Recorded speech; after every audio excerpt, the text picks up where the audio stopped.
በወላይታ ዞን ሊካሄድ የታሰበው የልማትና የመልካም አስተዳደር ህዝባዊ ኮንፈረንስ ለአካባቢው ለውጥና እድገት በጋራ ለመስራት የሚያነሳሳ መሆኑን የደቡብ ኢትዮጵያ ክልል የመንግስት ዋና ተጠሪ አቶ ገብረ መስቀል ጫላ አስታወቁ።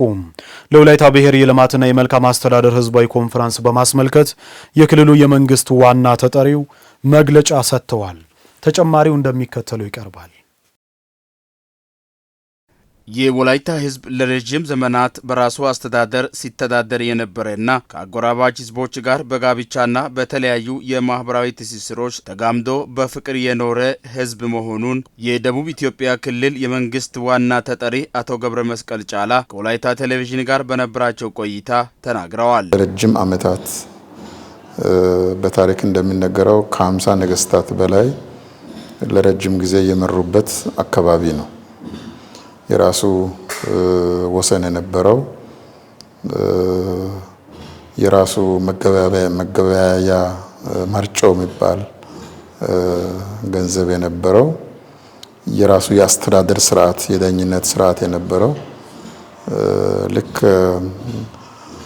ያሁኑ ዘመናዊ አስተዳደር እንዳለው ሁሉ ላፑንዳና ሆስፑን ወይሻ በመባል የሚታወቀው በአስተዳደር ስርዓት ተከፍሎ ህዝቡን ሲያስተዳድር ለረጅም ዘመናት የኖረ ብሔር ነው ወላይታ።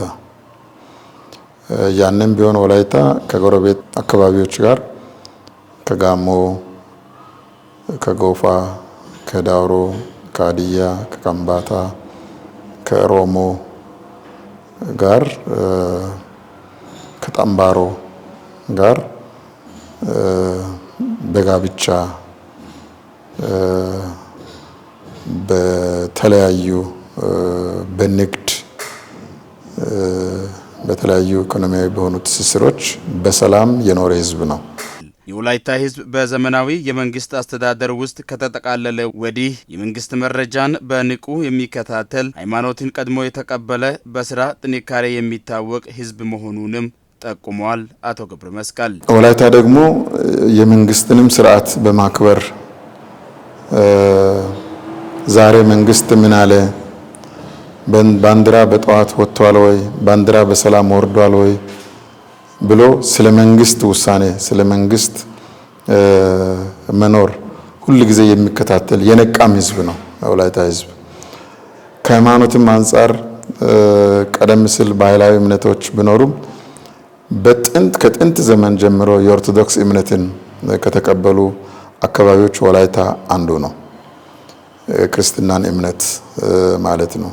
ከዛም በኋላ የፕሮቴስታንት የካቶሊክ እምነትን የፕሮቴስታንት እምነት ተከታዮችንም በጣም ይሄንን ማዕከል አድርጎ ወደ ሌሎች አካባቢዎችም እንዲስፋፋ ያደረገ አካባቢ ነው። ከዛም ጋር ተያይዞ ቅድም ለመግለጽ እንደመከርኩት ወላይታ በስራ ትጋት ተግቶ ሀብትን ከማፍራት አንፃር የተጉ ወንድሞቹን ክብር የሚሰጥ ከማኑ ጋር ተያይዞ በስራ ጥንካሬ የሚያምን ሌብነትን፣ ቅጥፈትን የሚጸየፍ ሌባውን አጋልጦ የሚሰጥ ዘራፊውን አጋልጦ የሚሰጥ ህዝብ ነው የወላይታ ህዝብ። የወላይታ ህዝብ ሀገርን መምራት የቻሉ በርካታ የክልልና የፌደራል አመራሮችና ምሁራንን ያፈራ ለሀገር ትልቅ አስተዋጽኦ ያበረከቱ ግለሰቦችን የወለደ ህዝብ ነው ብለዋል። በሀገር ደረጃ ሀገርን ለመምራት ጠቅላይ ሚኒስትር ሆኖ ሀገርን ለመምራት ክቡር ጠቅላይ ሚኒስትር ኃይለማርያም ደሳለኝን መጥቀስ እንችላለን። ሀገርን መምራት ችለዋል። ከዛ በፊት የቀድሞ ደቡብ ብሔር ብሔረሰቦችና ህዝቦችን ክልል ፕሬዝዳንት ሆኖ አገልግለዋል። በርካታ የክልል ቢሮ ኃላፊዎችን አፍርተዋል። ወላይታ ምክትል ቢሮ ኃላፊዎችን አፍርተዋል። በፌደራል ደረጃ ሚኒስትሮቹን አበርክተዋል። ኮሚሽነሮቹን አበርክተዋል። የመጀመሪያው የወላይታ የጦር ጀነራል ዶክተር ጋጋ ኦልጁ የወላይታ ልጅ ነው። በጣም የታወቀ ኒውሮሰርጂን ከወላይታ አካባቢ የመጀመሪያ የነበረው ዶክተር ታዲዮስ ሙኔ የወላይታ ልጅ ነው። እነዚህ በርከት ያሉ የጎንደር ጤና ሳይንስ ኮሌጅ የመጀመሪያው ዲን ወላይታ ነው። እነዚህን የመሳሰሉ በጣም ታሪካዊ የሆኑ ለሀገርም ትልቅ አስተዋጽኦ ያበረከቱ የዩኒቨርሲቲ ፕሮፌሰሮች፣ ተመራማሪዎች በሀገር ደረጃ በዓለም አቀፍ ደረጃ የሚታወቁ ቁልፍ ለሀገርም ለኢትዮጵያም ኩራት የሆኑ ሰዎች የወጡበት አካባቢ ነው። በዞኑ የሚካሄደው የልማትና የመልካም አስተዳደር ህዝባዊ ኮንፈረንስ ካለፉት ልምድ የሚቀሰምበት አሁን ያሉ አመራሮች የተሻለ የሚሰሩበትና ለቀጣይ ትውልድ ልምድ የሚወሰድበት መድረክ መሆኑንም ተናግረዋል። ከፍ ያለ ደረጃ ላይ የደረሱ የወላይታ ልጆች አንድ ላይ ተሰብስቦ ከቀደሙት ልምድን የሚያገኙበት አሁን ያሉት ደግሞ የቀደሙትን አይቶ ደግሞ የተሻለ የሚሰሩበት ከኋላ የሚመጡትም አሁን ካሉ ደግሞ የሚማሩበት ስህተቶቻችንን በማያዳግም ሁኔታ በቀጣይ እያረምን ለመሄድ በተለያዩ አካባቢዎች የሚኖሩ የወላይታ ልጆች የቀደሙ አመራሮች የአሁኑ አመራሮች ከኋላ ተከትሎ ደግሞ ሲኒየሮቻቸውን ወይ የቀደሙትንም ትምህርት ወስዶ ሻል ባለ ደረጃ ሀገሬን እመራለሁ ብለው ተስፋ የሚያደርጉ ወጣቶች ጭምር የሚሳተፉበት እና አመራርና ህዝብ በጋራ የሚመክርበት ወላይታን ስናሳድግ ከሌሎች አካባቢዎች ጋር አያይዘን እንዴት እናሳድጋለን፣ የኛ ልማት የሌላውም ልማት ነው፣ የሌላውም ልማት የኛም ልማት ነው የሚለውን የአንድነት የመተሳሰብ የመቻቻል በተለያየ ቦታ ተበታትነን የተለያየ ኃላፊነት ላይ ብንሆን እንኳን ለአካባቢያችንም ለክልላችንም አርአያ ሆነን አካባቢያችን ብቻ ሳይሆን ክልላችንም በእውቀታችንም በገንዘባችንም ለማልማት የሚያስችል ሰፋ ያለ ኮንፈረንስ ነው ማለት ነው። የህዝብ ኮንፈረንስ መድረክ በሚቀጥሉት ጊዜያት በመላው ወላይታ በሁሉም አካባቢዎች የሚካሄድ መሆኑም ተመላክተዋል። ኢትዮጵያ የጥቁር ህዝቦች ኩራት ሆና በቀጠለችበት ዘመን ሁሉ ፖሊስ ራሱን መስዋዕት በማድረግ የህዝብን ሰላምና ደህንነት ለማረጋገጥ ያደረገው አስተዋጽኦ ከፍተኛ ነው አሉ የደቡብ ኢትዮጵያ ክልል ፖሊስ ኮሚሽን ኮሚሽነር ፍስሐ ጋረደው። ዞኑ ከወንጀል ስጋት ነጻ በመሆን እንዲሁም አካባቢው የሰላም ተምሳሌት እንዲሆን ፖሊስ የማይተካ ሚና መጫወቱን የወላይታ ዞን ረዳት የመንግስት ተጠሪ አቶ መስፍን ቶማስ ገልጸዋል። የ116ኛው የፖሊስ ምስረታ በዓል በወላይታ ሶዶ ከተማ በተለያዩ ዝግጅቶች ተከብሯል። ዘገባውን ያሰናዳው ታረቀኝ ተስፋዬ ሲሆን አቅራቢው ደግሞ ዳግም ማዴቦ ነው።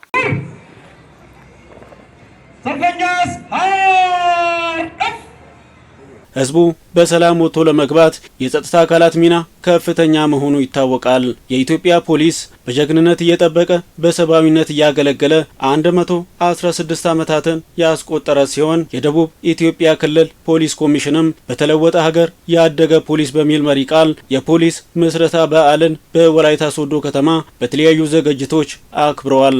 በቀደምት ታሪክ ኢትዮጵያ የጥቁር ህዝቦች ኩራት ሆና በቀጠለችበት ዘመን ሁሉ ፖሊስ ራሱን መስዋዕት በማድረግ የህዝብን ሰላምና ደህንነትን ለማረጋገጥ ያደረገው አስተዋጽኦ ከፍተኛ ነው ያሉት የደቡብ ኢትዮጵያ ክልል ፖሊስ ኮሚሽን ኮሚሽነር ፍስሐ ጋረደው ፖሊስ ኢትዮጵያ አሁንም ሳትደፈር እንድትቀጥል ሁነኛ ሚና ይጫወታል ብለዋል።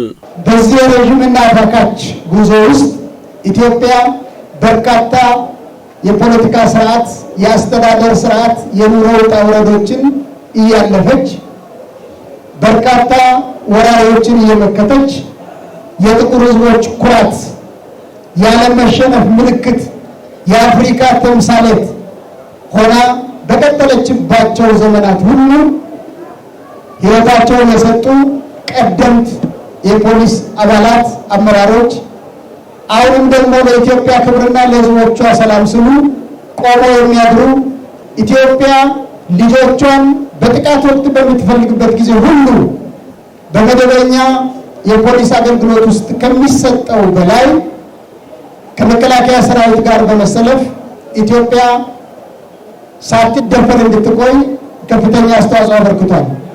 በዚህ ረጅም ዓመት ፖሊስ የሰራቸው ስራዎች ሰላም ለማረጋገጥ ያስገኙት ፋይዳ ኢትዮጵያ አሁን ላለችበት ሁኔታ ሁነኛ አስተዋጽኦ አበርክቷል።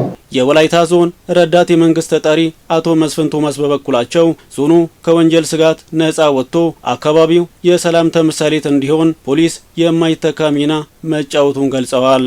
ዞናችን ከወንጀል ስጋት ነጻ የሆነ ማህበረሰብ ለመፍጠርና የሰላም ተምሳሌት የሆነን ዞን ለማድረግ ፖሊስና ከባለድርሻ አካላት ጋር አጠቃላይ በመቀናጀት ከመላው ሰላም ወዳዱ የዞናችን ህዝብ ጋር በተቀናጀ መልኩ በመስራት ካከናወናቸው በርካታ ስራዎች ምክንያት በአስተማማኝ ደረጃ ዞናዊ ነባራዊ ሁኔታ እንዲገኝ አድርጓል። አሁን ባለንበት ተጨባጭ ሁኔታ ከላይ እስከ ታች ድረስ በተቀናጀ እንቅስቃሴ በተናበበ አኳኋን ፖሊስ ከማህበረሰቡ ጋር በሚገባ በመግባባት መሰራት መፈጸም የሚገባቸው ጉዳዮች ላይ ኃላፊነት በመውሰድ ሁላችንም አንድ በመሆናችን በተቻለ መጠን መወሰድ የሚገባው ድርሻ እየተወሰደ በመመራቱና በውስጥ ያሉ ጉዳዮች ላይ በደንብ በጋራ አቋም እየተያዘ በቅርበት በመሰራቱ አስተማማኝ ሰላም እንዲረጋገጥ እንደ ዞን አድርጓል። በተለያዩ ጊዜያት በዓላትን ጨምሮ ሌሎች ዝግጅቶችንም በመጠበቅና ጸጥታውን በማስከበር የሚታወቁ የፖሊስ ሰራዊት በዚህ ዝግጅት ራሳቸው የፕሮግራሙ ባለቤት ሆነው መሳተፋቸው አስደስቶናል ሲሉ አስተያየታቸውን ሰጥተዋል። ፖሊስ ከአርማ ውጪ ምንም ያለው ሀብት የለም። ሀብቱ ህዝብ ነው። ስለዚህ በዱር በገደሉ በፀሐይ በብርዱ ሳይል ለህዝብ አገልግሎትን ይሰጣል። እያንዳንዱን ነገር የሚያከናውናቸውን ነገር ለሀገር ኃላፊነት በመውሰድ ለአርማው በማሰብ የሚያከናውን ነው። ይህንን ደግሞ ዛሬ ላይ ያለው የ116ኛው በዓል ይህንን ሞር ያጎላ ይሆናል ብዬ ነው የማስበው። በኩሌ እኔ በጣም ደስ ብሎኛል። ምክንያቱም በተለያዩ ጊዜ በተለያዩ አጋጣሚዎች የተለያዩ በዓላትን እናደምቃለን፣ እናከብራለን። የኛ ሲሆን ደግሞ የኛ ምስረታ በዓል ሲሆን የበለጠ ባለቤትነት ስሜት ተሰምቶኝ ደስ ብሎኝ ነው እያከበርኩ ያለው። በእለቱም ህዝቡ ከልጅ እስከ አዋቂ በወላይታ ሶዶ ሁለገብ ስታዲየም በመገኘት ፖሊስ ከህዝብ ወጥቶ ለህዝብ የሚያገለግሉ መሆናቸውን አሳይተዋል።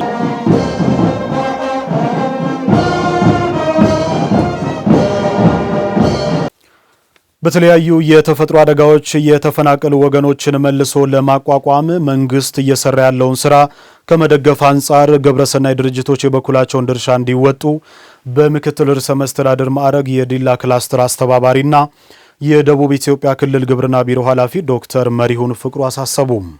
ግብረሰናይ ድርጅቶች ከዚህ በፊት በክልሉ በተከሰቱ የተፈጥሮ አደጋዎች የተጎዱ ወገኖችን ከመደገፍ አንጻር የበኩላቸው ሚና መጫወታቸውን የገለጹት ደግሞ በምክትል ርዕሰ መስተዳድር ማዕረግ የሶዶ ክላስተር አስተባባሪና የደቡብ ኢትዮጵያ ክልል ፋይናንስ ቢሮ ኃላፊ አቶ ተፈሪ አባተ ናቸው።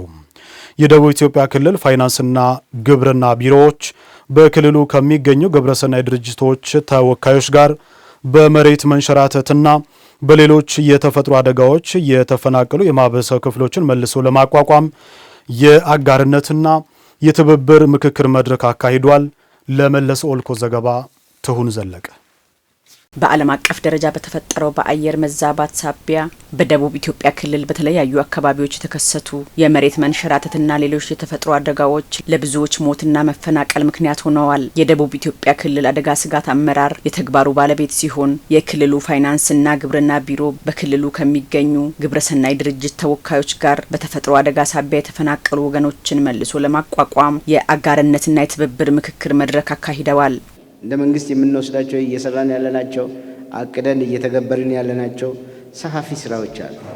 እነዚህን ግን ተደጋግፈን ከመንግስት ካዝና ከመንግስት ትሬጀሪ ብቻ ወስደን መስራት ስለማንችል እንዴት ተደጋግፈን ማስኬድ እንችላለን ብለን ፕራዮሪታይዝ አድርገናል።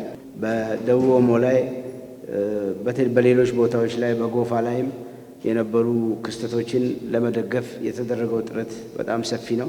አሁን ሾክ ውስጥ ያሉ ኢመርጀንሲ ውስጥ ያሉ መቋቋም የሚችሉ በዚህ ዝናብ፣ ብርድ፣ ፀሐይ የሚፈራረቅባቸው ዜጎች የዕለት እርዳታ የሚፈልጉ አካላትን ማዳን ጉዳይ ላይ ነው። እነዛ ጊዜ የሚሰጡት ላይም ያው ድጋፋችን በተለያየ መንገድ ተጠናክሮ የሚቀጥል ሆኖ ግን በተለይ አሁን በወላይታ ዞን ካውካይሻ በሶስት መንደር ላይ የሚሰባሰቡ አርሶ አደሮች ኦልሞስት ኦል ከህብረተሰቡ የሚጠበቁ ማቴሪያሎች ሙሉ በሙሉ እየቀረቡ ናቸው። በአደጋው ከቀያቸው የተፈናቀሉ ወገኖችን መልሶ ለማቋቋም መንግስት የራሱን ስራ ሲሰራ መቆየቱ የተገለጸ ሲሆን ማህበራዊ አገልግሎቶች ተደራሽ እንዲሆኑ ግብረሰናይ ድርጅቶች ከዚህ በፊት ከተለመደው በተለየ መልኩ በቅንጅትና በመናበብ መስራት እንደሚገባቸው ተመላክቷል። መንግስት የኢንዱስትሪ ምርቶችን ገዝተን ሰጥተናል። ህዝቡ አጠቃላይ በዞኑ ውስጥ ያለ ከ16 ይመስለኛል ወረዳ በላይ ተባብሮ ሀብት ሰብስቦ እንጨት፣ ማገር፣ ግድግዳ፣ ሌሎች ነገሮችን የሰውን ጉልበት መሬት የሚያርሱበት ቤታቸው የሚገነባበት እነዚህ ሁሉ ተመቻችቷል። ግን ደግሞ ዲሞቢላይዝ ለማድረግ እዛ ካሉበት ቦታ ላይ ተነስቶ ወደዚህ እንዲሄዱ ለመፍቀድ አንድ የእናንተን ድጋፍ የፈለግነው ቅድም ቦልድሊ የተነሳው ነው። ከመኖሪያ ቤት ጋር ተያይዞ እየተሰሩ ያሉ ስራዎች ላይ ያለ ድጋፍ ካለ የሚፈለግ ነው የሚሆነው። ትክክለኛ የተጎዱ ሰዎችን አድረስ የማድረግ ስራ ይሰራል። ተቀናጅቶን የመስራት ስራ በጣም ተጠናክሮ ሊቀጥል ይገባል። የቅንጅታዊ ስራ ጉለቶች በደንብ ተቀናጅተን ከመንግስት እስከ አጋር ድርጅት ያሉ አካላት ልንሰራ ይገባል። ለዜጎች ውሃ፣ ትምህርት፣ ጤናና የመሳሰሉ ማህበራዊ አገልግሎቶችን ተደራሽ የማድረግ ስራ ቅድሚያ ተሰጥቶ የሚሰራ ሲሆን ግብረሰናይ ድርጅቶች ምን አቅደው ምን ፈጽመዋል የሚለውን በተጠናከረ መልኩ ክትትልና ድጋፍ የሚደረግ ይሆናል ተብሏል። እንግዲህ ህብረተሰቡ ሁሉ ጊዜ እየተደገፈ የሚኖር ሳይሆን በአንድ ጊዜ ድጋፍ ከተፈናቃይነት ወጥቶ ተቋቁሞ ኑሮ ዘይቤውን እንደገና አድሶ በዘላቂነት እየሰራን ያለነውን ከደረጃነት ወደ ምርታማነት ስራ ውጤታማ በሚያደርግ ደረጃ ላይ እንዲሸጋገር ለማሸጋገር የሚያስችሉ ስራዎቻችን እቅዶቻችን ላይ ሁሉም እንዲሳተፉና የድርሻቸውን እንዲወጡ ለማድረግ ነው። ሪሎኬት ሲደረግ አዲስ ቦታ ነው። አዲስ ቦታ ላይ ደግሞ ተቋማት የተቀናጀ ተቋማት ግንባታ ያስፈልጋል። ስለዚህ ጤና ተቋማት ጤና ኬላ ወይንም ኮምፕሬሄንሲቭ ጤና ተቋማት ያስፈልጋል። ለዜጎች ውሃ ተቋማት መገንባትን ይጠይቃል። ትምህርት ተቋማትን እንደዚሁም መገንባት ይጠይቃል። የአርሶ አደርና የአርብቶ አደር የስልጠና ማዕከላትን መገንባትን ይፈልጋል። የእንስሳት ሕክምና ተቋማትን እንደዚሁም አብዛኛው እዛ አካባቢ የሚኖር አርሶ አደር እንደመሆኑ መጠን ይሄ የሚጠበቅ ነው። በመድረኩ የተገኙት የግብረሰናይ ድርጅት ተወካዮች በበኩላቸው ከዚህ በፊት በተፈጥሮ አደጋ ለተጎዱ ወገኖች ሰብአዊ ድጋፍ ሲያደርጉ መቆየታቸውን ተናግረው በተናጠል የሚደረገው ድጋፍ የተፈናቀሉ ወገኖችን ችግር ከመሰረቱ ለመፍታት የሚያስችል ባለመሆኑ መንግስት በክልሉ የሚገኙ ግብረሰናይ ድርጅቶችን ማቀናጀቱ የሚበረታታ ተግባር ነው ብለዋል። ምናልባት ዛሬ ይህን ያክል ነገርን ኢትዮጵያ ካቶሊክ ቤተክርስቲያን በሶዶ ሀገረ ስብከት በኩል ትሰጣለች ተብሎ ቃል ሊገባ በጣም አስቸጋሪ እንኳን ቢሆን 2-3 ፕሮጀክቶችን ይሄኛውን ሜንስትሪም ባደረገ ተፈናቅለው የመጡ ሰዎችን በተለይም የውሃውን አክሰስ ለመፍጠር ተብሎ እዛ ጋር የመጡ ፕሮጀክቶች አሉና ምናልባት እድለኛ አንሰናውን አንቀርም ሜይ ፈርስት ላይ እዛ አካባቢ ላይ ጉርቾ የሚሰፍሩ ሰዎች አካባቢ ላይ ኤክስቴንሽን ሊሰራ የተያዘ ፕሮጀክት አለ። አስቻይ ሁኔታዎች አንዱ ደግሞ ኮኦርዲኔሽን ነው። ኮኦርዲኔሽኑ ምን ያመጣል? አሁን ብዙ አማራጮችን ይሰጠናል። አንደኛው ትልቁ በክልል ውስጥ የሚንቀሳቀሱ በጣም ብዙ ግብረሰናይ ድርጅቶች አሉ። በተለያዩ ፕሮጀክቶች የሚንቀሳቀሱ ዱፕሊኬሽንን በማስወገድ አንዳንድ ድርጅቶች የሆነ ወረዳ መርጠው የሆነ ነገር መርጠው መጥተው ገንዘብ ማፍሰስ የሚፈልጉትን ወደ እንደዚህ አይነት ቦታ እንዲያዞሩ በማድረግ በጣም ብዙ ነገር ማመቻቸት። የአካባቢው መልክዓ ምድር አስቸጋሪ ከመሆኑ የተነሳ በወላይታ ዞን ከወኮይሻ ወረዳ አምና የተፈናቀሉ 800 ሰዎች ወደ ቀድሞ ቀያቸው ተመልሶ መኖር ስለማይችሉ እነዚህን ወገኖች በአዲስ መንደር መልሶ የማቋቋም ስራ ቅድሚያ የተሰጠበት ጉዳይ መሆኑ ተመላክቷል። የወላይታ ሕዝብ ከጥንት ዘመን ጀምሮ እስካሁን በአንድነት ተከባብሮና ተሳስቦ የመኖሩ ምስጢር ከቀደምት አባቶች የተሻገረ ባህልና ማንነት በመኖሩ እንደሆነ ትውልድ በሚገባ ማወቅ ይገባል ሲሉ የወላይታ ቴሌቪዥን ያነጋገራቸው የሀገር ሽማግሌዎች ተናገሩ። እርስ በእርስ በመተጋገዝ ታላቅን በማክበርና የአብሮነት እሴቶችን በሚያጠናክሩ ጉዳዮች ላይ በአንድነት መከባበርና መወያየት ጊዜ የወለደው ሳይሆን ከጥንት ጀምሮ የመጣ ልማድ መሆኑንም ገልጸዋል። የቀደምት አባቶችን ፈለግ መከተል ለዛሬው ትውልድና ለሁለንተናው እድገት ምን ፋይዳ አለው በሚለው ዙሪያ የሀገር ሽማግሌዎች አስተያየታቸውን ሰጥተዋል። ዘገባው በሰይፉ ሳሙኤል ነው የተሰናዳው። አቅራቢው ደግሞ እድገት እስራኤል ነው።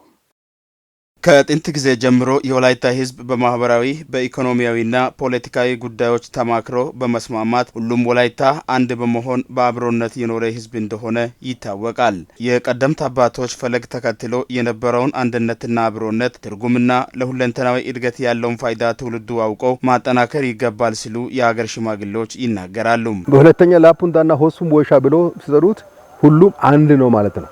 አንድ ነው። በአንድ ሐሳብ በአንድ ዓላማ በአንድ አቅም ተጉዟል። ይህ አንድነት መቀጠል አለበት፣ መዳበር አለበት። አንድነት ካለ ከውጭ ያለውም ከውስጥ ያለውም ራሱ ተከባብሮ ይኖራል። ወላይታ ከስሙ ጅማሮ አንድነት እንደሆነ የተለያየ ሰው በአንድ የሚኖር ህዝብ ነው። ስለዚህ አንድነት ለኢኮኖሚ እድገትም ወሳኝ ነው፣ ሰላም ለማምጣትም ወሳኝ ነው። ስለዚህ በአንድነት አርሶ በአንድነት ለክፉ ደርሶ በአንድነቱ ለጥሩ ነገር ደርሶ ተባብሮ የኖረ ህዝብ ነው። ማንነት እምነት ነው። ማንነት አርነት ነው። ማንነት ነጻነት ነው።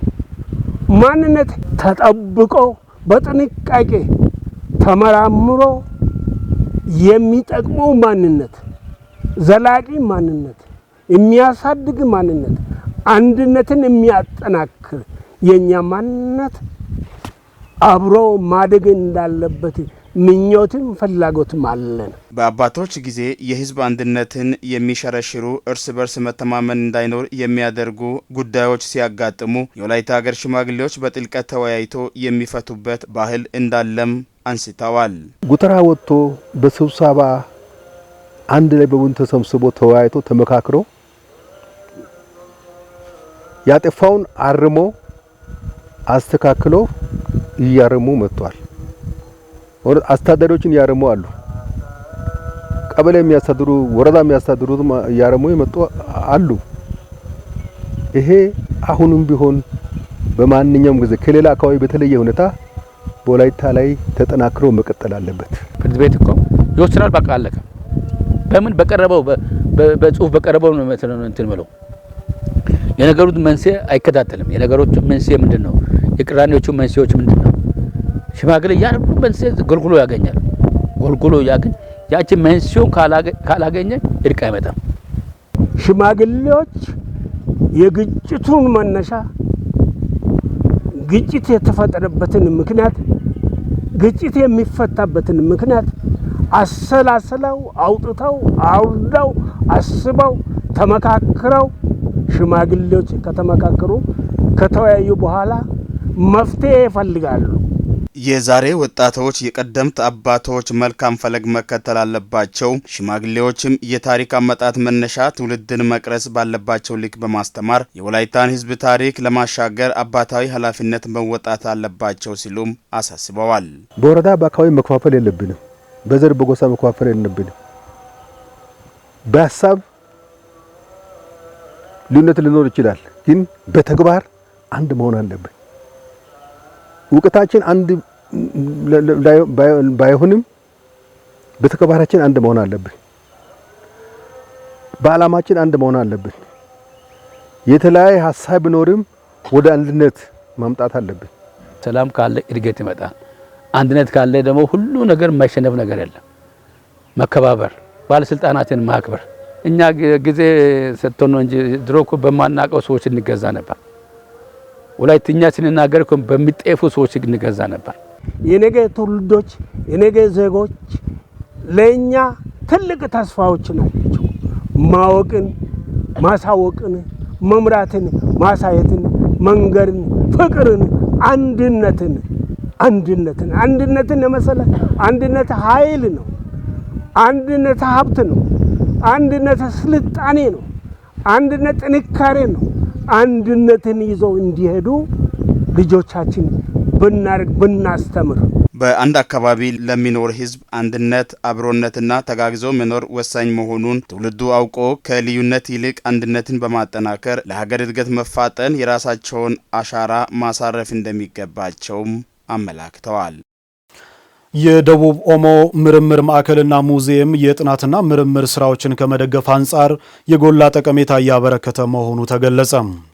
የቱሪዝም ሀብቶች ለዘላቂ ሰላምና ለኢኮኖሚ ተጠቃሚነት በሚል መሪ ቃል እየተካሄደ የሚገኘው ክልላዊ የቱሪዝም ትውውቅ ጉዞ ተሳታፊዎች በጂንካ ከተማ የሚገኘውን የደቡብ ኦሞ ምርምር ማዕከልና ሙዚየምን ጎብኝተዋል። የደቡብ ኦሞ ምርምር ማዕከልና ሙዚየም ባህላዊ ሙዚየም ከሚባሉት ተርታ እንደሚፈረጅ የገለጹት የሙዚየሙ ስራ አስኪያጅ አቶ ዳኛቸው ጀማነህ በውስጡም ለምርምር ስራ የሚውሉ የ16 ብሔሮች ወካይ ባህላዊ ቅርሶችን መያዙንም ጠቅሰዋል። በሙዚየሙ የቅርሶች ክፍል ዶክመንተሪ ፊልሞች የሚታዩበትና የስብሰባ አዳራሾች እንዳሉት የገለጹት አቶ ጀማነህ የጥናት ምርምር ስራዎችና የባህልና ልማት ተግባራት በሙዚየሙ እንደሚከናወንም ተጠቅሷል። ውብሸት ጳውሎስ ነው የዘገበው።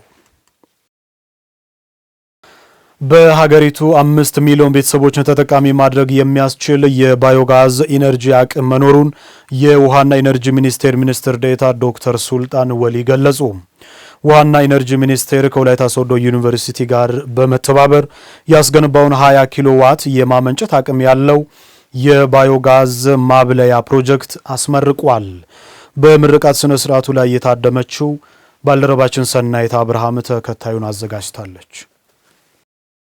የውሃና ኢነርጂ ሚኒስቴር በወላይታ ሶዶ ዩኒቨርሲቲ ያስገነባውና 20 ኪሎዋት የማመንጨት አቅም ያለው የባዮጋዝ ማብለያ ፕሮጀክት መርቀው የከፈቱት የውሃና የኢነርጂ ዘርፍ ሚኒስትር ዴኤታ ዶክተር ኢንጂነር ሱልጣን ወሊ በሀገሪቱ 5 ሚሊዮን ቤተሰቦችን ተጠቃሚ ማድረግ የሚያስችል የባዮጋዝ ኢነርጂ አቅም መኖሩን ገልጸው እስካሁንም በዘርፉ ተጠቃሚ ማድረግ የተቻለው 46000 ቤተሰቦችን ብቻ መሆኑን ገልጸዋል። በዘርፉ ያለውን እምቅ አቅም በአግባቡ ለመጠቀም ከፍተኛ የትምህርት ተቋማት በምርምር ማገዝ እንደሚገባቸውም ሚኒስትር ዴታው ተናግረዋል። አብዛኛው ጊዜ ነው በሀገራችን ባህል ከማብሰያነት ሂደት ውስጥ እናቶችና ህጻናቶች ስለሚሳተፉ ከፍተኛ የሆነ በሽታ እንዲጋለጡ ያደርጋቸዋል። በተለይ የመተንፈሻ አካላት ትራኮማና መሰል ጉዳዮች። በዛው ልክ የግሪን ሃውስ ጋዝ ኢሚሽን ወይንም የካርቦን ዳይኦክሳይድ ኢሚሽን በመጨመር የሀገራችን ክላይሜት ቼንጅንም ከፍተኛ ኮንትሪቢዩሽን ያደርጋል። ስለዚህ ከዚህ አንጻር የንጹህ ኢነርጂ ተጠቃሚ መሆን መቻል አለብን። ከዚህ አንጻር ባዮጋዝ ያለው ጥቅም ምንድነው? ባዮጋዝ ንጹህ ኢነርጂ ነው፣ ታዳሽ ኢነርጂ ነው። ሀገራችን ኢትዮጵያ ስታይ እስካሁን ድረስ ያላት እምቅ ሀብታ ወደ 5 ሚሊዮን ቤተሰቦችን ተጠቃሚ ማድረግ የሚችል ነው። ወደ 5 ሚሊዮን ቤተሰቦችን ተጠቃሚ ማድረግ የሚችል ነው። ወይራስ ግን እስካሁን ድረስ ያመነጨ ነው 46000 ቤተሰቦች ብቻ ተጠቃሚ ያደረገ ነው። ይህ ማለት ምንድነው? ዘርፉ ከፍተኛ እምቅ ሀብት አለን፣ ወይራስ ግን ከፍተኛ የሆነ ክፍተት አለ። እዛ ላይ ብዙ መስራት እንዳለብን ነው የምንረዳው። ባዮጋዝ ያለውን ጥቅም ቅድም ሲጠቀስ እንደነበር ነው። አንደኛ በዋናነት ለመብራትነት ነው የምንጠቀመው። ሁለተኛው ደግሞ ቅድም ሲጠቀስ እንደነበረው ለአግሪካልቸር ይሄ ባዮ ሰለሪውን ለግብርና ምርት ነው። በምክትል ርዕሰ መስተዳድር ማዕረግ የደቡብ ኢትዮጵያ ክልል ድላ ክላስተር አስተባባሪና የግብርና ቢሮ ኃላፊ ዶክተር መሪሁን ፍቅሩ በበኩላቸው ቴክኖሎጂው ለአፈር ማዳበሪያ የሚወጣውን ከፍተኛ ወጪ ከመቀነስ ባለፈ እንደ ቡና ያሉ የተፈጥሮ ማዳበሪያ ለሚፈልጉ ምርቶች ያለው ሚና ጉልህ ነው ብለዋል። እስከ ታች ደቡብ ኦሞ ጫፍ ድረስ እስከ 11000 ብር ይጠጋል ማዳበሪያ አንድ ኩንታል። ስለዚህ ይሄን ለማስቀረት ያለው ሚና ቀላል አይደለም። ይሄ ቴክኖሎጂ ይደግፋል ሙሉ ባያስቀርም እንኳን። ስለዚህ እሱን ድጋፍ ብቻ ሳይሆን ከኃይል አቅርቦት ጋር ያለው ነገር በደንብ መታየት አለበት። ይህ ደግሞ ሌላው ደግሞ የሚለየው ምንድነው? ከግብርና አንፃር ማዳበሪያን በኦርጋኒክ ሰብልን በኦርጋኒክ ማምረት ኦርጋኒክ ፕሮዳክት በግብርና ማግኘት ፋይዳው ከፍተኛ ነው። ሁሉ ሰው እዚህ ያለ ሰው ይረዳል ብዬ ነው ማስበው። ስለዚህ ኦርጋኒክ የሆኑ ካሽ ክሮፖቻችን ኤክስፖርት ክሮፖቻችን አሉ እንደነ ቡና የመሰሉ። ቡና ኦርጋኒክ ነው፣ ከክልላችንም ከሀገራችንም እየወጣ ያለ። ስለዚህ ይህን ቴክኖሎጂ ከተጠቀምን ኦርጋኒክ የሆነ ኮፊን ለዓለም ገበያ ለማቅረብ ያለን እድል ከፍተኛ ነው። አንድ ሁለተኛ because of the presence of this technology አርሶ አደር ይህን ቴክኖሎጂ ስለሚጠቀም ብቻ ከባይ ፕሮዳክቱ ቡናን ያላለማውም ወደ ቡና ልማት እንዲገባ ኢንካሬጅ ያደርጋል። የክልሉ ውሃ ማዕድንና ኢነርጂ ቢሮ ኃላፊ ኢንጂነር አክሊሉ አዳኝ በክልሉ አርብቶ አደር አካባቢ የፀሐይ ኃይል ለማስፋፋት የተጀመሩ ስራዎች ህብረተሰቡን ተጠቃሚ እያደረጉ መሆኑን ገልጸው በባዮጋዝ የተጀመሩ ስራም የኃይል አቅርቦቱን ያሳድጋል ብለዋል። በክልላችን ውስጥ በተለይ በአርብቶ አደር አካባቢ ግሪድ በማይደርስባቸው አካባቢዎች ተደራሽ ለማድረግ ሚኒ ግሪዶች ታቅደው እየተሰሩ ናቸው ያሉት። በዚህ ከፍተኛ ለውጥ እያየን ያለ ነው ማለት ነው። በአርብቶ አደር አካባቢ ባለፈው ወር እንደዚሁ አስመርቀናል። ይሄ የኃይል አቅርቦታችን ከፍ ለማድረግና ህብረተሰባችን የኃይል ተጠቃሚ ለማድረግ መንግስት በእቅድ መስራቱን ነው የሚያሳየውና የዚህ የኃይል አቅርቦቱ አካል አድርገን ነው የምናየው ማለት ነው። ተደማሪ ኢኖቬቲቭ መጥቶልናልና ይሄ የሀገር እድገትን ከማስቀጠል አኳያ ትልቅ ሚና ያለው ነው ማለት ነው። በወላይታ ሶዶ ዩኒቨርሲቲ የተሰራው ባዮጋዝ በአካባቢው ያሉ አርሶ አደሮች ይበልጥ ተጠቃሚ እንዲያደርግ የዞኑ መንግስት ከዩኒቨርሲቲው ጋር በመተባበር ለማስፋፋት ተባብሮ ይሰራል ሲሉ የወላይታ ዞን ዋና አስተዳዳሪ አቶ ጴጥሮስ ወልደ ማርያም ተናግረዋል። የተለያዩ ዘርፈ ብዙ ጠቀሜታ መስጠት የሚችል አሁን እኛ አይተናል። አምፖልንም ጭምር ኤሌክትሪክ ማብረት የሚል ትልቅ ኃይል ያለበት ባዮጋዝ ፕሮጀክት ነው። ይሄንን እንግዲህ ዛሬ እዚህ ላይ ተሞክሯል። እዚህ እናንተ ጋር ተሞክሯል። ይሄንን ከማስፋት አኳያ ዞኑም እዚሁ ናቸው፣ ክልልም እዚህ ነው ያለው። ተቀናይተን ከሰራን ወደ ሌሎች አርሶ አደሮች ከማስፋት አኳያ ትልቅ ሚና መጫወት የምንችልበት አጋጣሚም ስላለ እንግዲህ እንደ ዞን በርካታ አርሶ አደሮች አሉ የሚፈልጉ ይሄንን ወስደን ከዩኒቨርሲቲው ጋር ተቀናይተን ሰርተን ውጤት ለማምጣት እኔ በራሴ በኩል ቃል ልገባ ፈልጋለሁ። የወላይታ ሶዶ ዩኒቨርሲቲ የአስተዳደርና ልማት ምክትል ፕሬዝዳንት ዶክተር ተክሌ ሌዛ በበኩላቸው የባዮጋዝ ፕሮጀክቱ የቴክኖሎጂ ሽግግር በማድረግ የዩኒቨርሲቲውን የተለያዩ የኤሌክትሪክ ፍጆታዎች የሚሸፍንና በተርፈ ምርቱም የተፈጥሮ ማዳበሪያን በማምረት ለግብርና ልማት ስራ ለማዋል እንደሚያግዝ አስረድተዋል። ተረፈ ምርቶች ከተማሪ የሚተርፉ የተለያዩ ተረፈ ምርቶች አሉ። እበቶች ከዌስት መልክ የሚወጡ እበት አለ። ብዙ ባዮማሶች አሉ። የተማሪዎች መመገቢያ ማብሰያ ምጣዶችን፣ ላይብራሪ ኤሌክትሪክን በማመንጨት አገልግሎት ጥቅም ላይ ሲውል ሁላችንም አይተናል። ይሄ በወላይታ ሶዶ ዩኒቨርሲቲ ይህንን ዓላማ ግብ እንዲደርስ ከሚኒስቴር መስሪያ ቤቱ ጋር በመሆን ከፍተኛ ትኩረት ሰጥቶ በምርምር ሆነ በማስተባበር ስራ ይሰራል። አዳዲስ ኤሌክትሪክ ኃይል ለማመንጨት የሚያስችሉ ቴክኖሎጂዎችን በማስፋፋት አርሶ አደሮች ተጠቃሚ እንዲሆኑ ማስቻል ትኩረት የሚፈልግ ጉዳይ እንደሆነ ተጠቁሟል።